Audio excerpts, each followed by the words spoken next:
There we go, guys.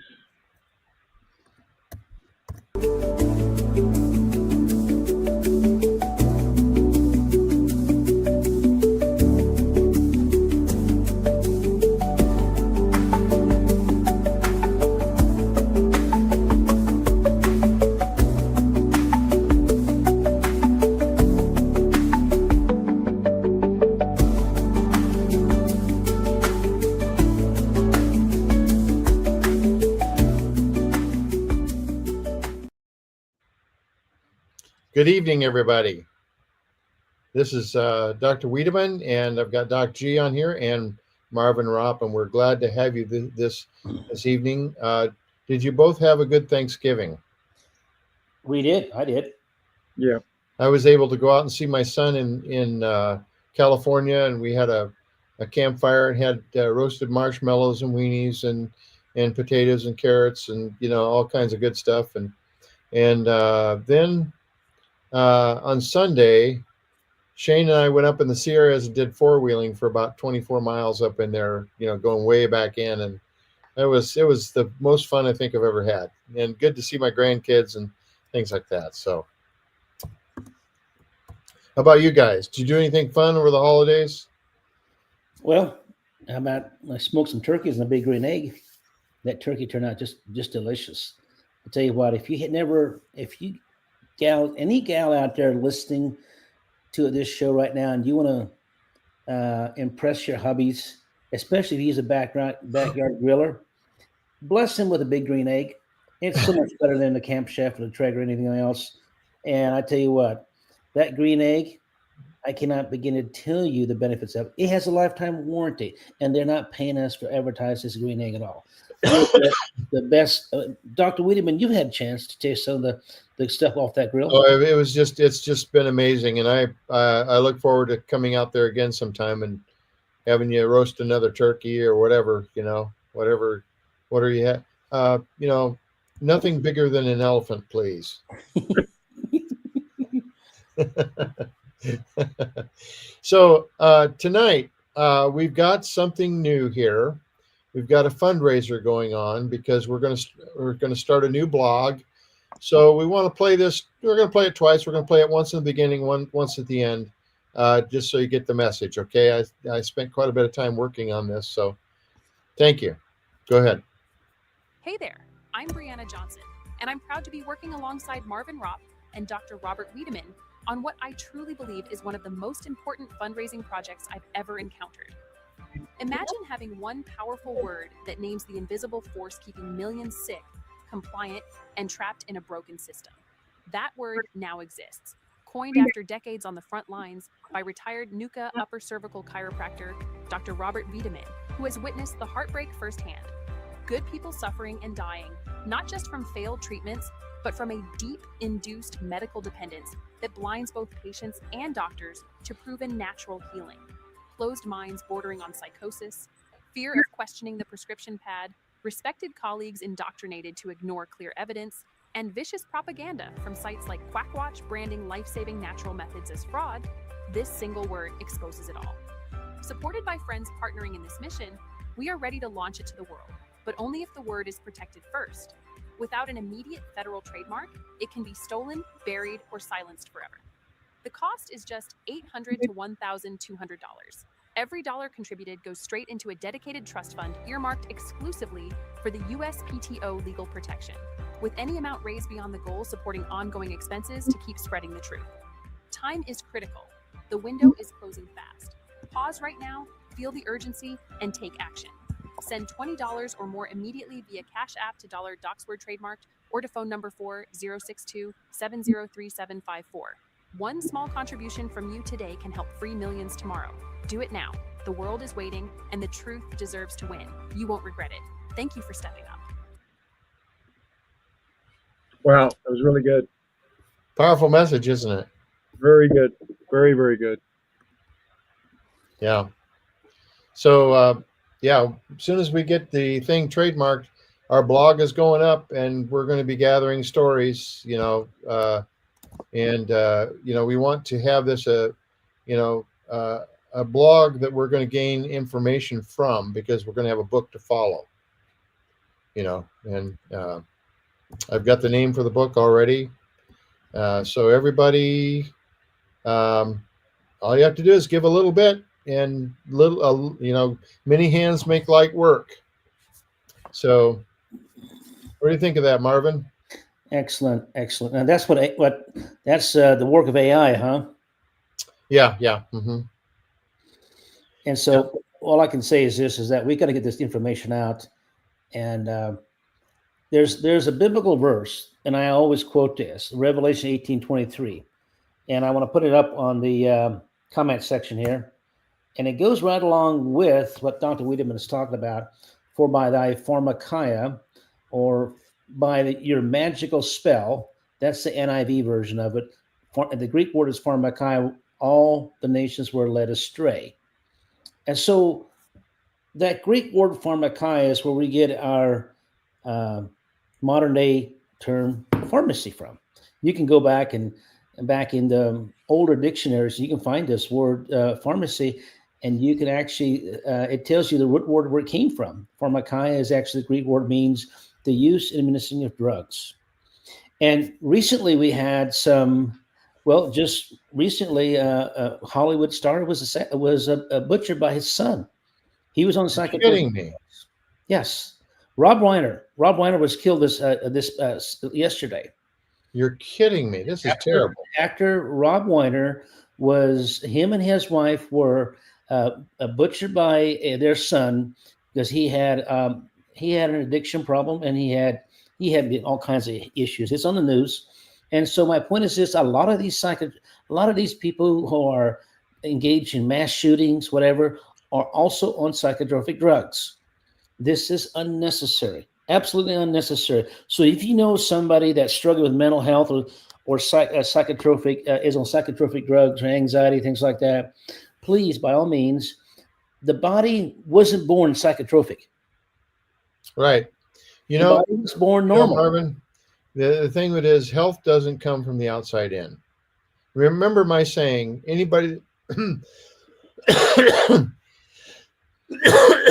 that tries to tell you that they can cure you, of all the people that say they can cure, only 3 tell the truth, and that's the butcher, the tanner, and the tobacco farmer.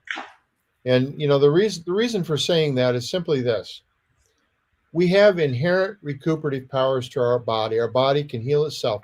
You remove the interference and give the body what it needs, and it can cure itself. It can do marvelous things, is what Dr. Wallach says. And so if you have a choice, the biggest problem is the medical profession does not give us a choice when it comes to all natural. No, they're not allowed to. They're not allowed to give you a option between pharmaceuticals or nutrition. And we keep repeating this over and over again, but you can see the world events. I mean, you have all kinds of health challenges. And right now, Congress is trying to strip all the subsidies from the Obamacare. The Obamacare was supposed to be giving us free health, cheaper health care premiums, but that's not happening. Right. So the government has been subsidizing insurance companies. Insurance companies have become absolutely greedy. In other words, they do not insure a patient. They don't pay for their supplements. They only pay for the pharmaceuticals. And what's interesting is the insurance companies own the pharmaceutical companies, and they also own the pharmacies. Yeah. Doc G, own the HMOs. Own the HMOs. So there's no competition there. Is Doc G still on there? I'm sure he's probably listening to us. Yeah, I was wondering if he would come back on for a minute. Yeah, I'm here. Go ahead. Do you feel comfortable talking to me what you talked about before? Sure. Okay. Tell what's happening, in terms of the nutrition and stuff.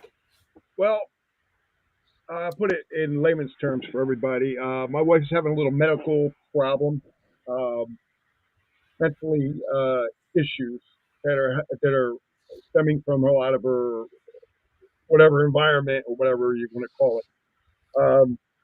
She has been taking longevity, and she's been taking a lot of supplements as well in between. Was she benefiting from these? She was Yeah, I would say she was benefiting from them. Mhm. Yeah. But now that she's in the facility, they will not allow. I mean, I brought the supplements to them, and they said they would check them out, but they're not allowing her to take them. Because I asked her on the phone tonight. I says, are you taking any of the supplements?" She says, "Oh no, they won't allow them because they're clashing with any of the medicines that I'm on." And I'm trying to think to myself, and I said to Doc, I said, and he even said it. How can a nutrient clash with the medicine when the nutrients for the body and the medicine is Yeah. outside? This is typical. This is all what our blog is going to be all about. This is what our blog is going to be about. And there's going to be a book to follow. And this word is going to be like the glittering sword raised above the, the helmet of the, the bad guys. And how can a nutrient it's actually, what medication is, it's counterfeit nutrition. That's what I believe. Okay, that's my belief, is that nutrition, that medication and pharmakia is all counterfeit nutrition. And when we say counterfeit, we're talking about, I mean, let's say that the three of us here, okay?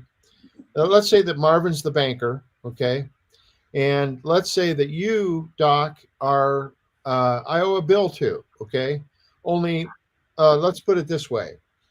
You don't know me from Adam, okay? And I come to your store and I bring some items to the counter and I write a counterfeit check, okay? Now, you need that money in the bank to run your business, right? Correct. So I write the check, and I actually stole the check from Marvin over here, is what I did. Oh, you did? Yeah. So then I pulled it out of his back pocket and wrote it, I had the audacity to write it out to you, and you can go and deposit it in Marvin's bank, okay? So that would temporarily help your account, wouldn't it? Temporarily. Yes, it would. Yeah. So Till they find out that it's. Till you find out. Then what happens? Then the shit hits the fan. I'm in trouble for cashing a frauded check, and then everybody else is involved is. Yeah. This is what happens to the body. You're writing a check your body can't cash. That's what it boils down to. Mm-hmm. And that, all you have to do is go get the physician's desk reference, and I don't have one right here to show you, but when I went to chiropractic college, I was afraid to say anything about medication. Oh, don't talk against the medical doctor, Then I started reading through the physician's desk reference. They had them for sale there at Palmer, and started looking through, and you would not believe the side effects for every single drug. Mm-hmm. All of them. And it frightened me to death to see what was going on with this stuff. And if you all you have to do to cure yourself of really understanding, thinking that medication is the answer, it's the nerves that have the answer. You remove the interference from the nerves. There's inherent recuperative powers within our body that transmit over those nerves through the spinal cord from the brain to all parts of the body. Every part of the body has a nerve supply. And if you take care of that nerve supply and remove the interference, your body will function better and longer. Now, I was, I had a Subaru that I hit a deer with here a while back, but I love that Subaru. But I've been watching some videos on Subarus lately because I intend to get another one. And they were telling how you have to take care of this and you have to take care of that, and you can extend the life of that to 600,000 miles. Now, I had a patient up in Montana that had a Subaru, and she was a sales lady. She went back and forth over that valley, put 600,000 miles on her Subaru before, she had to get a new one, get rid of it and get a new one. 600,000 miles. And it's because she took care of it. Well, you know what? How long is our body, able to last if we take care of our bodies? And really, what it boils down to is understanding the, what you can do for yourself is you can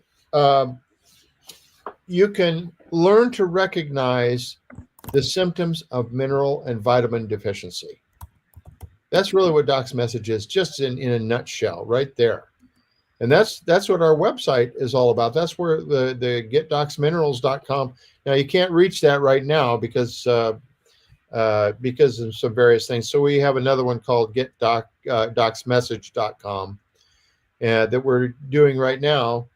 And you can get in there and you can fill out the form and you can figure out what you need to do. And you can order right through that website. You can go right into our website and there's Marvin, you want to tell how to there's a get started button in there where you can go in and you can enroll in Youngevity and get your products right there.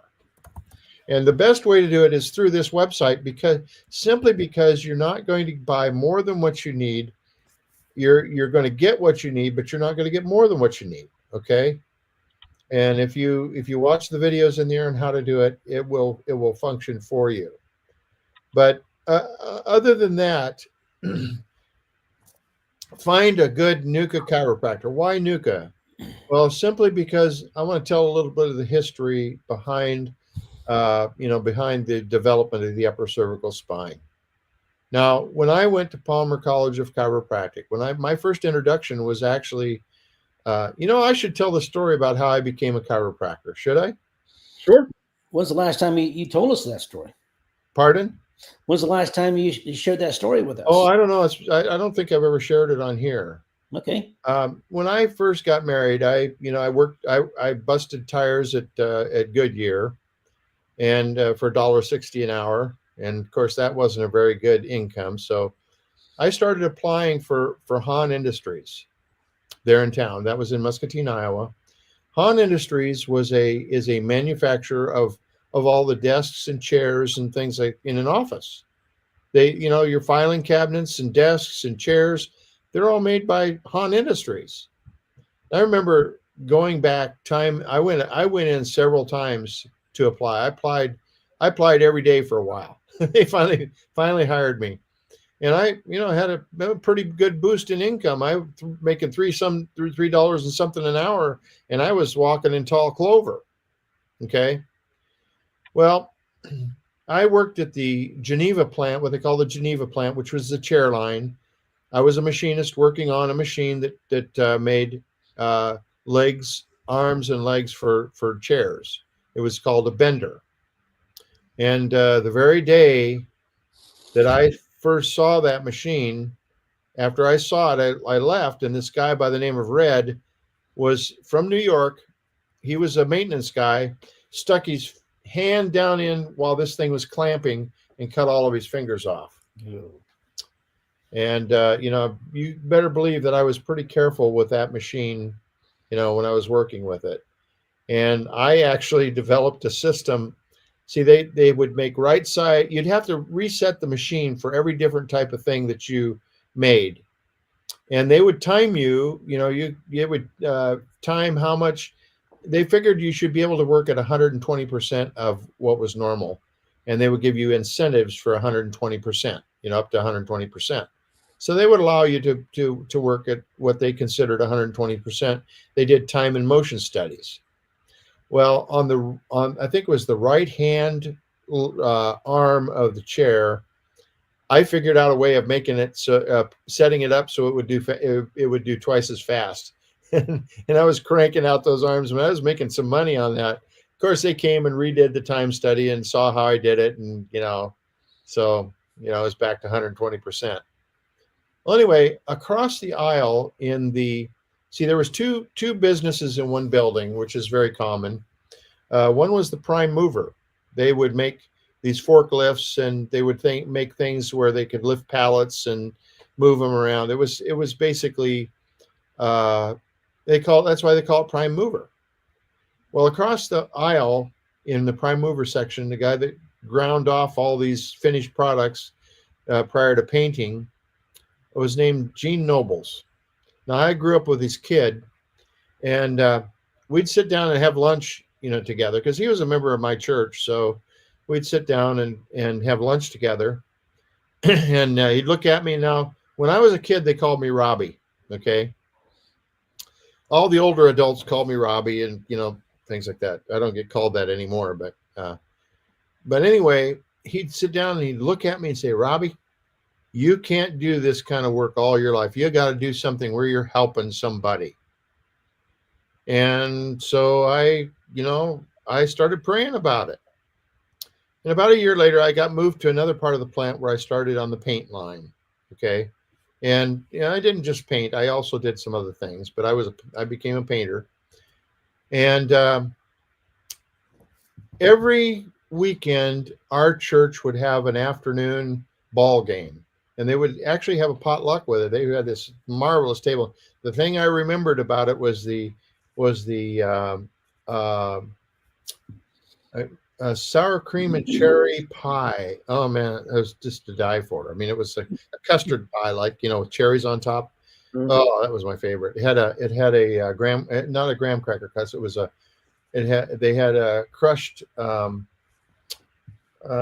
Kellogg's cereal, crushed up flakes, some kind, and it was really, really good to die for. One afternoon, now we had a medical doctor in that church. And he was the one that delivered me into this world, So, and he delivered two of my boys. Okay. So, and we had a children's division down in the lower part of the chair. Now, that's I'm getting ahead of myself. So, at one of these afternoon ball games, his nephew, now the nephew of the medical doctor, now get this, the nephew of the medical doctor comes along with a motorcycle, and he's jumping this hill in the back and wanted to know if I wanted to ride. So I hopped on the back, and we were about the third or fourth times up, and it was a lot of fun jumping that hill. The third or fourth time up that hill, that back tire hit there was a tile drain that drained the water from the top of this hill down to the bottom in the parking lot of the church.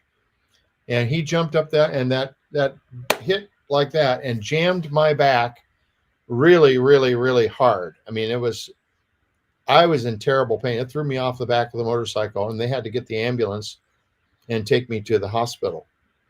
And he told me later he felt so bad about hurting me, but I didn't think about that. I was just, in pain. And so, so Dr. Swayze, and Dr. Catalone was the orthopedic surgeon, came along, took pictures of my back, and they said, well, you got a compressed vertebra. They didn't say anything was broken. They just said it was a compressed vertebra. They didn't say what that was, but all I know is they said, well, we used to treat this kind of conservatively. We'd put a cast on people, but we're not going to do that. We're going to just have you go home, lay on a couple pillows, and take pain pills, and you should be better in about 2 weeks. So that tells me it wasn't really a fracture of any kind. Okay. So anyway, 2 weeks later, I wasn't any better. And I went hobbling over to the church for a Vespers meeting, and going up the steps. And there was a couple in our church, Dr. Delbert Hatton, who was a student at Palmer at the time. Now, he used to talk to me about a more natural means of healing. And of course, I just blew him off. I didn't want to hear about it. Just like everybody else, they don't think they need it until they really need it. Okay. So anyway, he asked me what was wrong, and I told him, and he says, oh, I think I can help you. So he takes me down in the basement of the church. Now there's children's divisions down there, the kindergartners. The wife of the medical doctor taught the kindergartners. She had a picture of Jesus up on the wall, and just a wonderful program. That I can say that's had an influence on me when I was a little toddler. Because in the kindergarten division, I paid attention, and she was the teacher in that room. He took me in her room, put me on the floor, and he gave me a double thenar on my first lumbar vertebra, and it popped. Now, I wouldn't have done something like that without x-rays myself, okay? But he did, and it popped my back, and the pain was absolutely gone. So I got up, walked around, and could not believe how much better I felt. That's what really convinced me that chiropractic was in my future because I had been looking for some. I didn't know what I wanted to do to help people. So I started putting two and two together. First of all, I got hurt by the medical doctor's nephew. The medical doctor couldn't really help me. And I got healed on the floor of the medical doctor's wife's floor in the church. Now, this all happened on church property. So it gave me the impression that maybe God was trying to get my attention. And so I wasn't getting along with my dad very well, okay, at that age. I was a teenager. So, or just a little, no, I was 19 years old, is what it was. And so I hadn't gotten along with my dad very well. So I talked to a pastor by the name of Pastor Peterson. And I went to Pastor Peterson, and he says, I'll tell you what you do, Rob. He says, you go to your dad, and all you do is you just say, Dad, I just want to have a better relationship with you. He says, don't go spank puppy, go to man. So I did that. And my dad got tears in his eyes and wrapped his arms around me. And we got along better after that, forever after. And it just made a change in my life. So a couple of things happened as a result of that. And my dad offered to pay help me through chiropractic college. Now, chiropractic college wasn't expensive in those days as it is now. It was tremendous. It's gone up tremendously since then. But I was, and so on my first day of Palmer, Dr. Delbert Hatton and I, the guy that got me into this, we were actually, we had a carpool from Muscatine, Iowa up to Davenport, Iowa. And we went up there every day. And so I was talking to Delbert Hatton, and he was talking about straights and mixers and then super straights. I said, well, what's the difference between a straight chiropractor and a regular chiropractor? And he says, well, a straight chiropractor believes that chiropractic itself can, your body can recover from anything with straight chiropractic. And I said, well, what's a mixer? He says, well, they believe that you have to have some medical things along with chiropractic. And I said, I think I'm a straight chiropractor. And then he talked about super straights, because the straight chiropractors believe that the nerves control everything, and you correct the spine, it can, your body can respond to that. And I said, well, what's a super straight? He says, well, these super straight chiropractors won't adjust anything but C1 and C2. And I said, why? And he said, well, because the brainstem controls everything. And when you remove interference from the brainstem, then your body, it literally affects your entire body. So I said, wow. So I started hearing about this crazy B.J. Palmer that got hung up on two bones. So I wondered why B.J. Palmer did that. So I went into the library. And in these days, this book was out of print. It was called The Subluxation Specific, Adjustment Specific. And I found out why BJ concentrated on the upper cervical spine. It was because of the $1 million research clinic he had established there at Palmer. He spent $1 million setting up this clinic. And this is in 1929, after the collapse. He set up $1 million research clinic. And he had the first X-ray of any healing institution in the world. In 1909, he put an X-ray machine in Palmer College of Chiropractic, one of the first in the world, and took the first full spine X-rays and took them to the 1910 World's Fair. Which was an amazing thing, because Alexander Wilhelm Röntgen first discovered X-ray in 1895, same year that the first chiropractic adjustment took place. Okay. So then he set up this B.J. Palmer clinic. Half of it was for chiropractic, half of it was for medical studies, medical diagnosis. He had the latest possible diagnostic equipment, and he had Dr. A.B. Hinder, who was a medical doctor who was on his staff, and he had a bunch of nurses and things like this. And they studied the spine, and he developed an electronic device to measure the impulses coming down from the skull down to the rest of the spine. And from those studies determined that the upper cervical spine, in the vast majority of cases, was what caused interference. He also developed something called when in the early days, the way chiropractic progressed was this, that, well, I'll tell you about the first chiropractic adjustment in history. That's with Dr. D.D. Palmer. He was a magnetic healer for 9 years, and he used to write out his thoughts on paper. And BJ, his little boy, was in the room, and he would, at the end of the day, he would write out his thoughts, and then he would just put them in the wastebasket. Well, BJ saved all those. They're all at the Palmer Mansion right now. Somewhere in that mansion is all D.D. Palmer's original notes. And BJ studied those as a kid. Okay. Well, one day, he'd been studying the spine, because he wasn't just a doctor of magnetic healing.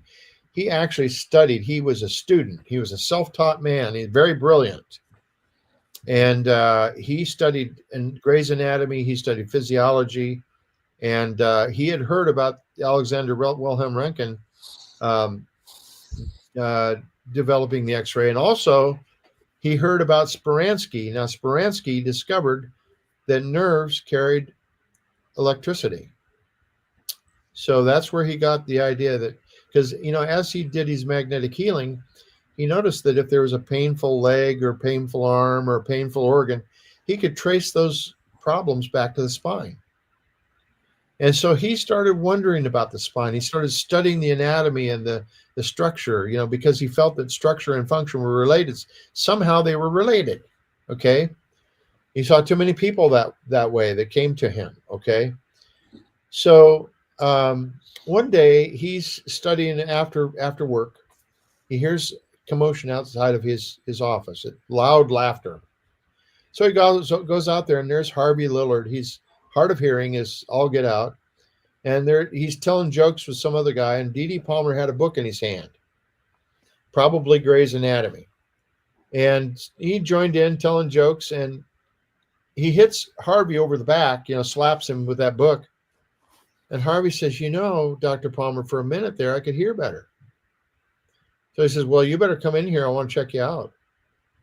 So he checked his spine out, found a huge lump on the side of his neck. Now, B.J. Palmer was sitting there watching this, okay? So he had a neck that was skinny, so you could visibly see that there was a vertebra that had misaligned to the side. It was C2 vertebra, okay? So D.D. Palmer asked him, he says, Harvey, you've got a misalignment here, and I've been studying this. Do you want me to try to correct this? And he said, well, sure. So he did 3 short pushes on the neck, and it popped back into place. And 3 days later, he couldn't hear horses on the cobblestone street. 3 days later, he could hear a watch ticking at arm's length. And there's a letter on file that I have seen at the Palmer Mansion, where he said he could still hear 6 months later. And that was what really started the chiropractic profession. It wasn't back pain, and he had told Dr. Palmer, he inquired of him, and he said, well, 17 years before, he had been in a crouched position, in a closet, and his neck popped as he turned around, and he lost his hearing. And so consequently, when he got corrected, 17 years later, his hearing came back. So it wasn't neck or back pain that caused the first chiropractic adjustment. And D.D. Palmer said that later, a lady came to him with heart problems. Now, he had developed the idea of what's called the Merrick system, like, that certain levels of the spine control certain things. Today, even though, as a chiropractor, I was upper cervical, but I was always cognizant of the nerve supply in the lower spine, because when that upper cervical spine misaligns, the lower spine distorts and can cause nerve interference, believe it or not. And I don't have a problem with chiropractors that adjust the lower spine as long as they stay away from the upper cervical unless they're trained for it. And the reason I say that is because of the fact that I remember, there's some schools out there, and I hate to say this, but they're teaching methods that I would never do to the upper cervical spine. Okay. And I'll tell you something. I see people doing this, or let's see the tip, and trying to crack their own neck. Don't ever do that. It's too precise. And you got blood vessels that go up through the sides of the spine called vertebral arteries, and they supply the circle of Willis at the base of the brain and the basilar artery, and all of your blood vessels in the base of your brain go through that. Dr. Peterson, I'd like to interject a little bit here. I want to add to what you're saying. I used to do this all the time. Rest my chin on here, and I discovered real quickly after I understood NUCA, this here caused my C1 to misalign. Just put the weight of my head on my hair. Yeah. That's all it took. And it was once I learned to stay away from this, my adjustments will hold a lot longer. Yeah. Yep. That's right. Yeah. I had one gal one time. I was associated with a doctor in Wisconsin, and had a gal come in one time and cracked her neck right in front of me. I says, I'm gonna re-X-ray you, and I'm gonna show you the changes you made. It changed the laterality, and you don't ever want to change laterality with the upper cervical spine. If you do that, you're unstable. You're going all over the place, and because your chiropractor wouldn't know what to do, because you go this side, and anyway, I witnessed one time. I went to South Dakota. That's where my late wife was, and at the time, and when in other words, that's where her hometown. And I went into the chiropractor and just followed him around. And what he would do to everybody is he put electrodes on their back. He would do a decompression. He had a decompression table. He stretched their legs, stretched their spine, leave the electrodes on the back. He would take a pin on their back and make X's on where he wanted those electrodes, and his assistant would come in and put the electrodes on, and then he would come around and he would take and crack their head one way and then the other, and just, yeah, you like that, don't you? Yeah. Oh yeah, doc. And I thought to myself, oh my goodness. But I didn't. And later on, he asked me what school I went to. I said Palmer. And he got a real funny look on his face, because, Palmer was noted for upper cervical specific adjusting. You see, this is why I recommend, the thing about NUCA, it's based upon maximal correction. We take precise X-rays of the head and neck from 3 different directions. Now, all of this stemmed from. Now, I'm going to tell a little more of the story, because this is really important on how chiropractic really. Took off, the upper cervical approach. There was a man by the name of John Grostick, Sr., and he had Hodgkin's disease. So he goes to the B.J. Palmer Clinic. He gets diagnosed by the medical doctor, and they did medical testing, and he got analyzed by B.J. Palmer, with the stereo X-rays and all this. They would take 10 X-rays of your upper cervical spine. They would have stereo of the they'd shoot up through here. They take a stereo shift so they could see it in 3D, take stereo from the side, take stereo from the back, take a nasium stereo, and they took 10 X-rays by the time they were done, and they would study them in a stereoscope.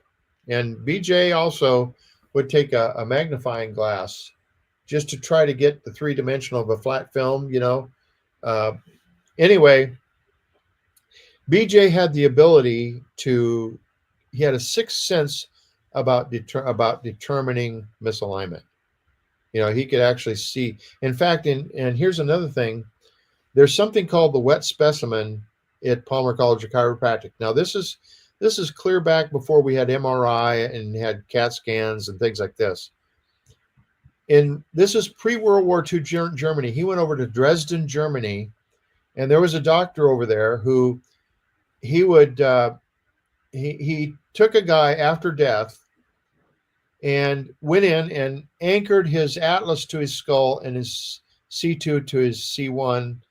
And then they put him through a process where they stripped away, they cut his head off and put that through a process that took about 8 months, where they leached all the soft tissue out, and then they leached all the osseous stuff out of the bone, so that the fiber was the only thing left. So you could see through it, like a 3-dimension. You can actually see the subluxation in this wet specimen. It's inside of a block. It's still there.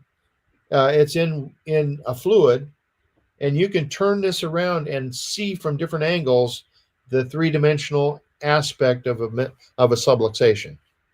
And so anyway, so BJ, he set up something called the electroencephaloneuromentograph. And it was a device. Now, BJ was an electrical engineer because he had the first radio station and first TV station west of the Mississippi. WOC in Des Moines and WOC in Davenport and WHO in Des Moines.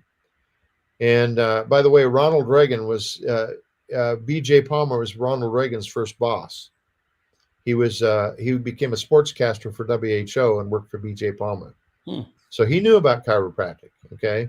In fact, he actually came down to the Parker seminar and spoke down there as president. So if I remember correctly. And anyway, and by the way, BJ Palmer tells a story about the election of Truman. He said in those days they would, it was in the summertime, it would get hot.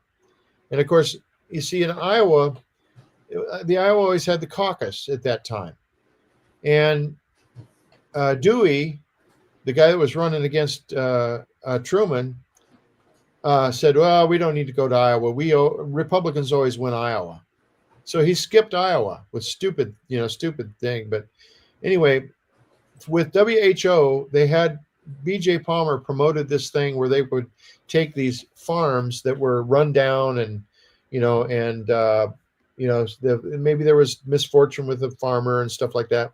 They would go in and they would take their discs and they would go in and disc all the property and just bring it up to snuff. And they would have a tent meeting there. And, it was broadcast on WHO. And Truman came there and it was hot, it was in August, and of course in those days they didn't have air conditioning. And BJ Palmer stood up and he says, everybody here that wears the coat has a dirty shirt. And so he took his coat off, and Truman took his coat off too. So, yeah, and he helped him get elected, you see. And anyway, so some of the interesting things about the early years of chiropractic. But so BJ Palmer was an electrical engineer, and he developed something called the electroencephaloneuromentograph.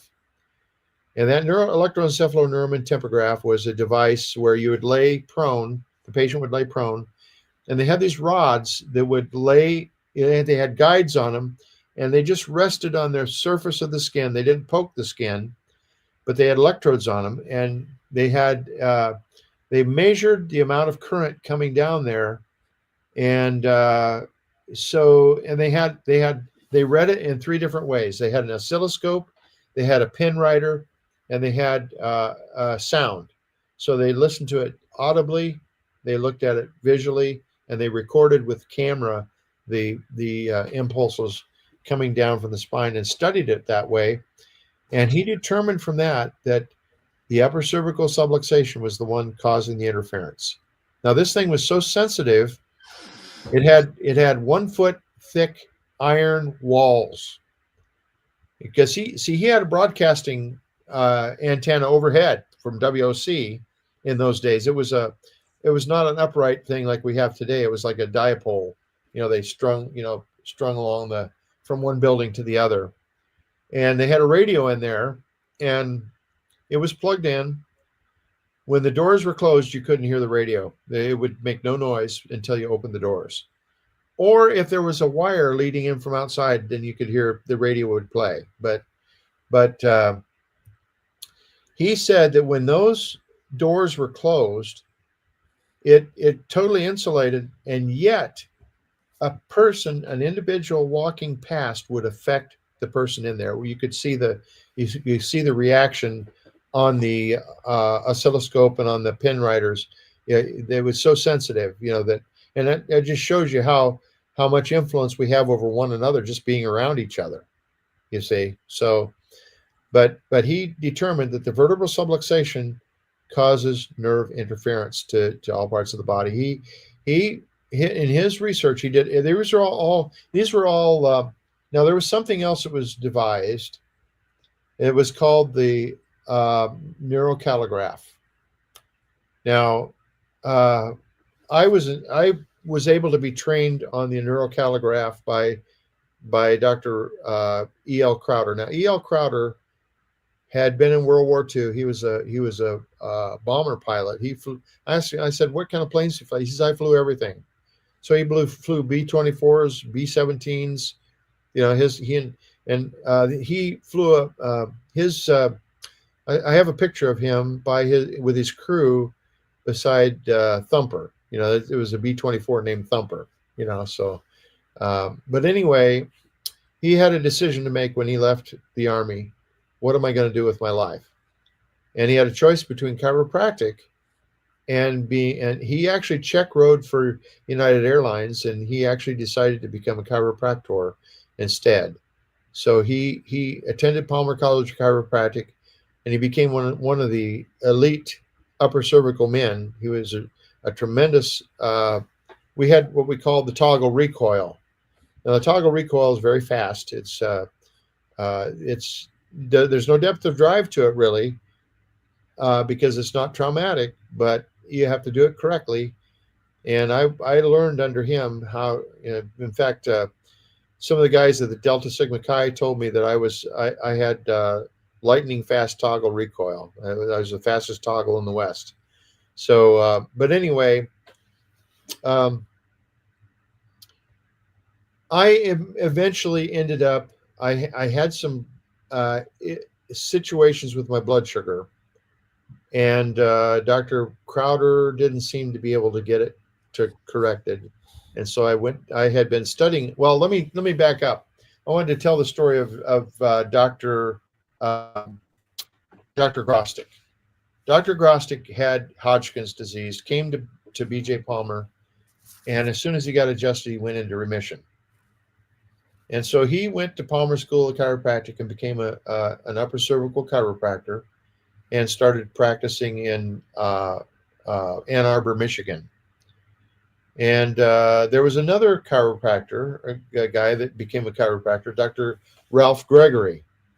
Dr. Ralph Gregory had been a machinist at the American Brass Company, had a tremendous mechanical mind. And I guess that's why love NUCA, is because I happen to have a mechanical mind. I can visualize in 3D, which many people can't do.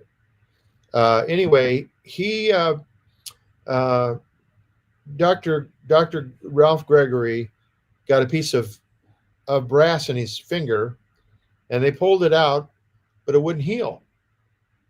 So one guy told him, he says, "Why don't you go to the upper cervical chiropractor over here?" So he did. He adjusted C2, and his finger healed after that.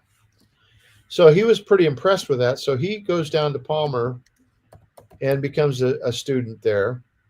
And with his mechanical mind, he didn't believe half of what they were teaching in terms of technique, at the college there. So he gets out and practice as an upper cervical chiropractor now. Now, Dr. Grostic and he got acquainted.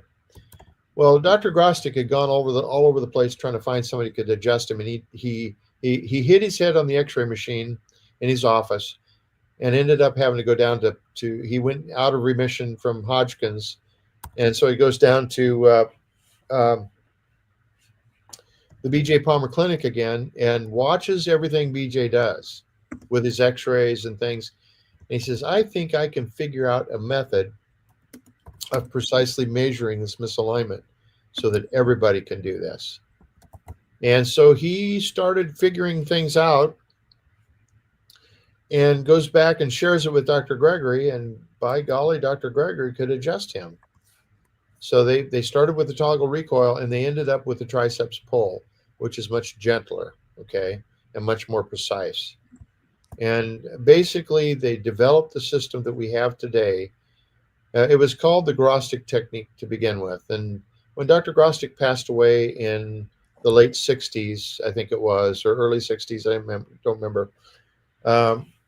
The group kind of split up to, the southern guys went down south, the northern guys stayed up north. And Dr. Gregory, they begged him to start teaching again. He didn't want to, but they begged him to. And so he did. And he was a tremendous man. I was mentored by Dr. Gregory, and I was adjusted by him. And the first adjustment I ever got from him just literally changed my life. So I was able to cut my teeth during those early years. I would go back and forth I would go down from Wisconsin all the way down to get adjusted once a month. People say, well, it's too far away. You know what? I drove several states away to get to the best, because I wanted the best adjustment I could possibly get. And if you want the best adjustment you can possibly get, find a good NUCA doctor that's board certified, and you're going to get what you're looking for. So Marvin can attest to what. In fact, Marvin's daughter gave me a wonderful story about what it's done for her. Do you remember what she has to say about that, Marvin? You want to just? You're going to have to.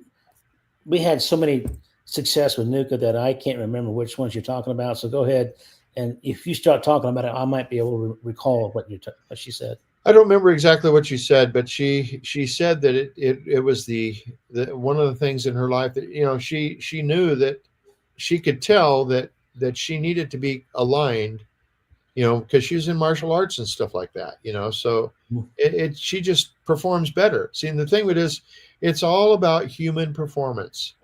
And yeah, I know now what you said. She has a really bad habit of walking tiptoes when she was a little girl, tiptoes.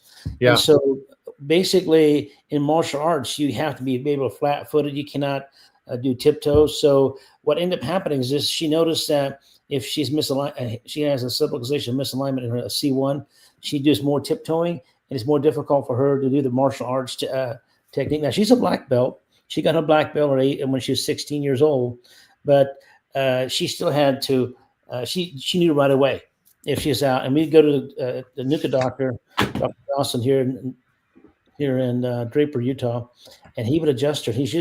And she was always out every time she said, "Dad, I was just, she's more tiptoey."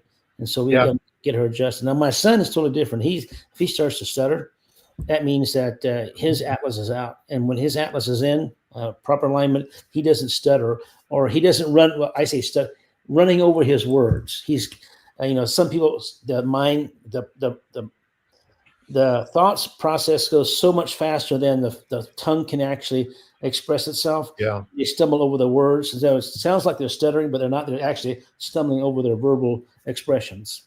Well, I'll tell you, Marvin, a couple, back in the early 90s, I had Dr. Marshall Dickholtz was doing some tests with something called a somatosensory an auditory evoked potential test. And so he had the lady come up to my office, and I took like 3 patients, and they put wires on the head, and they put headphones on, and they can measure they give an impulse to the head. No. There were sensors on the head. Okay. It could sense what was going on in the brain. They would make a sound in the ears, both ears at the same time, and they would measure the amount of time it took to get to the cortex. And I had 3 patients that were out of adjustment. I x-rayed them, adjusted them, and zeroed them all, reduced them all the way down. And we found that what happens is, now this may relate to Harvey Lillard, because because what happens is that you have a rate of speed going from one side. It goes through 5 different generative areas from your ear to the cortex, okay, to whatever, the cortex, whatever parts of the brain it affects. And so I found that in all 3 of those cases that I adjusted, there was a speed difference from one side to the other. It was called a latency speed, and because it goes through 5 different centers on the way to the cortex. And in all 3 cases, it balanced out and became exactly the same.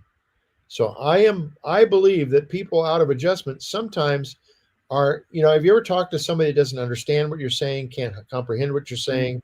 It affects comprehension, and it can affect your hearing.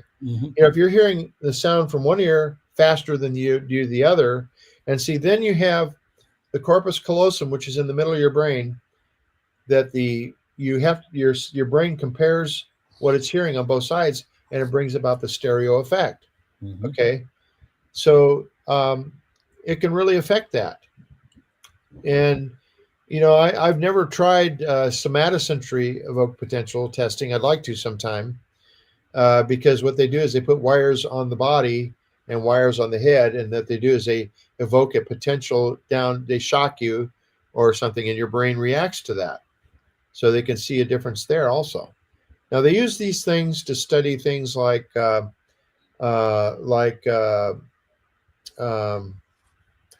MS, multiple sclerosis, things like that. Things that affect the brain.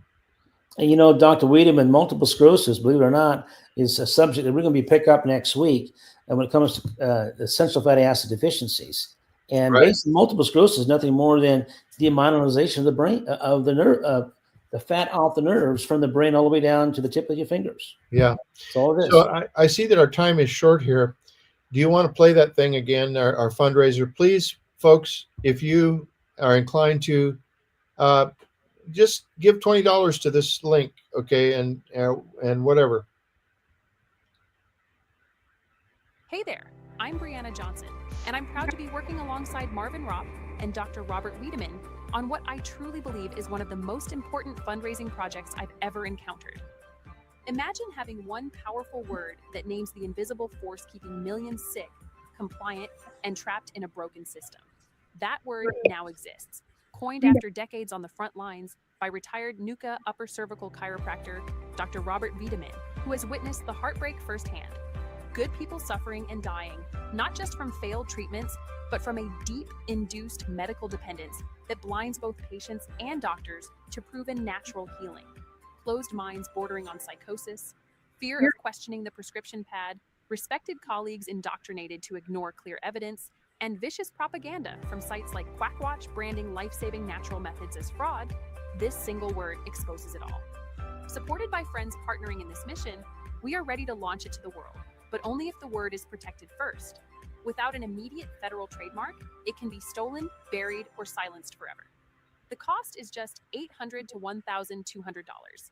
Every dollar contributed goes straight into a dedicated trust fund earmarked exclusively for the USPTO legal protection, with any amount raised beyond the goal supporting ongoing expenses to keep spreading the truth. Time is critical. The window is closing fast.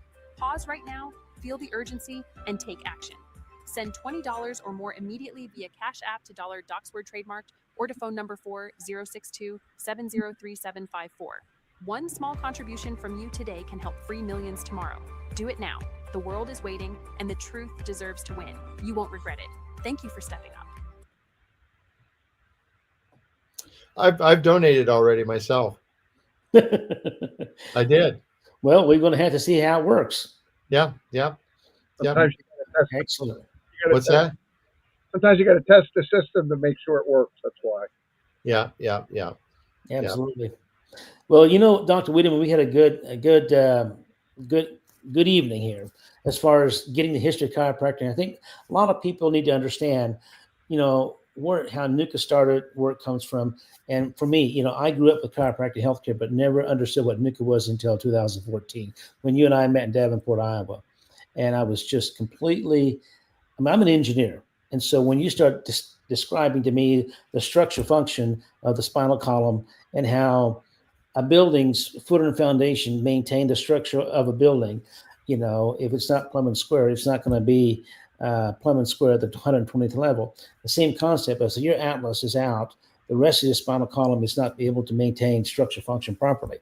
And my first adjustment, I could not believe the difference it made. It's just a huge difference. And I'm a firm believer in it. And my wife and I, as well as my 2 children, we put our money into chiropractic healthcare plus nutrition. And those minerals, we haven't talked about the minerals yet tonight, but I can tell you right now, your body needs those minerals. You must be able to complete your genetic potential. You cannot do that without minerals. You can get your body properly aligned with chiropractic healthcare, but you need to add those minerals. You add those minerals to support and promote, maximize the genetic potential. Now, we have more than just minerals, the vitamins, amino acids, essential fatty acids. We talked about the basic 90 nutrients. With that said, I think we're over time. Doc G, any closing comments, Dr. Wiedemann?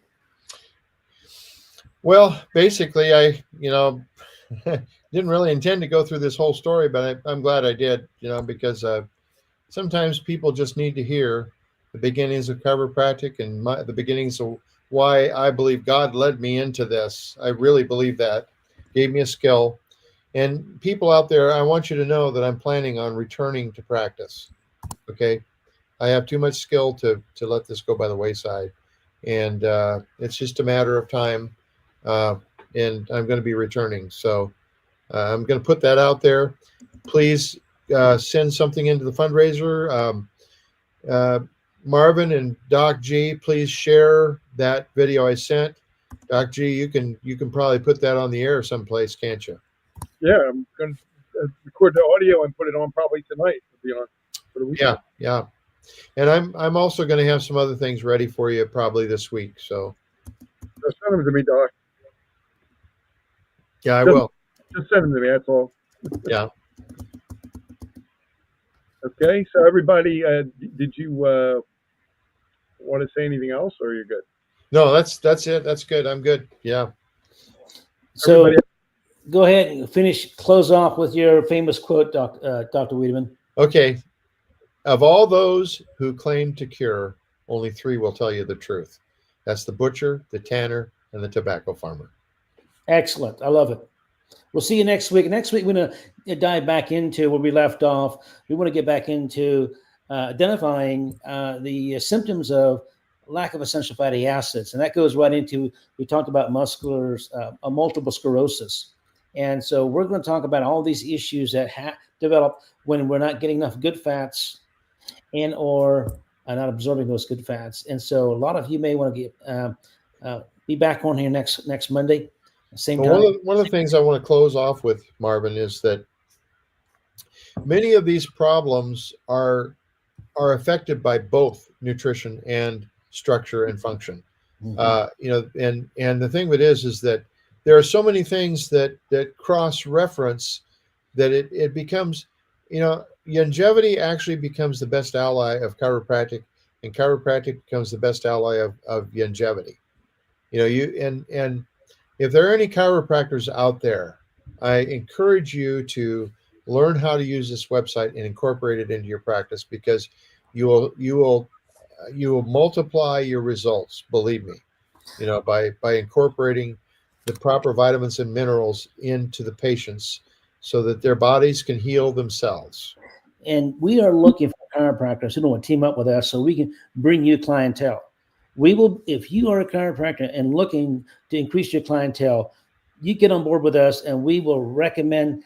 I mean, there's people that will drive 100 miles just to get a good a chiropractor that's a NUCA doctor. So if you're a NUCA doctor, want to expand your business, by all means, let us know. We would love to team up with you and bring you some more clientele. Hey, Marvin, did you ever hear how to get an Amish person to go to the moon? Well, I've never heard of that one. Set up a chiropractic office up there. Well, that's about true, because I know Amish people who drive all the way from northern Missouri to Ames, Iowa, to Dr. Reed for chiropractic treatments, and they tell me that's the best investment they've made when it comes to healthcare. Where's this at now? From northern Missouri Oh, okay. Dr. James Reed. Yeah. Yeah. all the way up to Ames, Iowa. That's a round trip of over 300 miles. Yeah. I've been adjusted by her. Yep. Yeah, Dr. Reed. Yep. She's real good. She's real good. Yeah. Very good. Very, very good. And Dr. Susker in Des Moines is good also. They're both board certified. And I think her daughter is in Missoula, Montana. So, and if you if you're living in Utah, in the Great Salt Lake area, here in Utah, Ogden, Utah, contact Dr. Wiedemann. We'll put you in contact with NUCA doctors here. We've got some really good NUCA doctors here in the Wasatch Front. yeah, anybody that needs to have a NUCA doctor, get in touch with me, because I can refer you. And what we like to do is we like to get people started with their nutrition, and then we like to have them take the results of their survey into the doctor for their records, just to get them, get the big idea. So, I mean, the main thing is, Marvin, that is our goal. This with this website that we're coming up with, is there's going to be a tremendous amount of information coming on this blog, and I want people to really realize what this is going to be, because we're going to literally have people from all over. I would like to see RFK Jr. Get on our blog, and because really this is the future of our health, is natural. God didn't intend us to be injecting chemicals into our system. These dangerous, terrible things that we're worried about fentanyl coming into this country, and we're worried about what's coming in from Venezuela. Well, what about what's coming from the cotton picking medical industry into our bloodstreams? Also, agrochemicals. Yeah. They spray our crops with chemicals, herbicides, pesticides, and fungicides. And we have all kinds of lectures and training about how to be organic and how to stay away from all these genetically modified grains and things like that. That's later down the road. But anyway, we're way over time, Dr. Wiedemann. And okay, let you all get ready for get a good night's sleep. And if you can't sleep and you think about this stuff, get hold of Dr. Wiedemann. Maybe there's a reason why you can't sleep. That's right. 406-270-3754, getdocsmessage.com, and healthreform90@gmail.com. If you get in touch with me, I'll be able to help you out. See you next week. Bye, everybody. Good night. Yep.